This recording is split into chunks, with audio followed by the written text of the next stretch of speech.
on the hostage, you said that the release of the American hostage, Adam Alexander, is a step in good faith to end this war. Do you expect any progress or perhaps announcement on ceasefire during your trip to the Middle East? We hope that we're going to have other hostages released too, as you know. So when I met with the hostages 3 weeks ago that were there for quite a while, you remember the 10 people that came in, mostly young people, 1 or 2 were a little bit older. They were explaining the trials and tribulations. I mean, they went through hell. And I said, how many are there? They said 59. I said, that's a lot. I didn't realize, because we got a lot out. You know, we got a lot of hostages out, I think you will acknowledge. They said 59, but then they said, they followed that up by saying 59, of which 24 are living, the rest are dead. But the people whose son, mostly son, I think 1 daughter in this case, but mostly sons are there, or husbands are there, those people want the dead bodies as much as they want the live body. I have a mother that calls me, but came up to me when I first met her, and she said, sir, please get my son out. He's dead, but they have his body.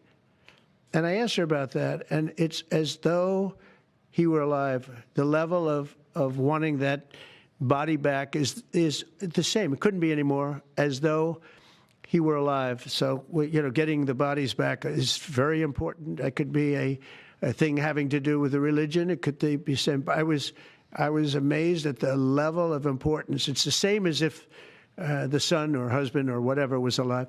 So they said 59. In fact, they came in with a number 59 written out on like a sign on their chest. But they came to thank me for getting them out.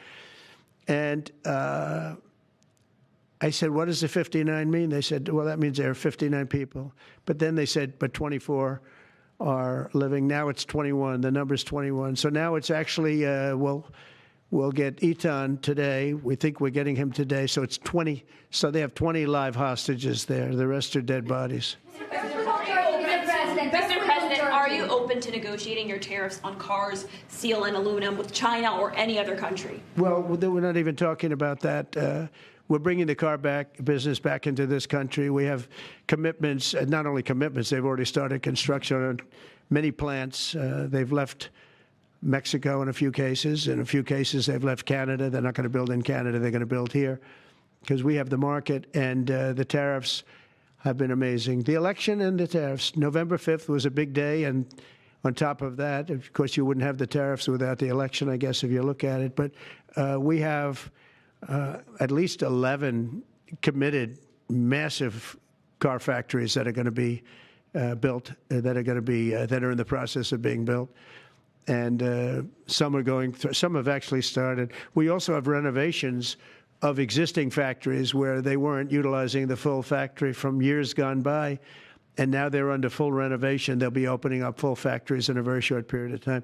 Our car industry is, I think we're going to have the #1 industry. You know, if you look at Japan and these others, they do tremendously with cars, and they can do that too. But you know, if they want to sell cars in the United States, they're going to have to build factories in the United States, because I'm interested in cars for the United States. Now, one other thing is, in our tax bill, we're giving not only no tax on tips, no tax on Social Security, no tax on overtime, but also we're going to get a deduction for people that borrow money to buy a car if it's made in America.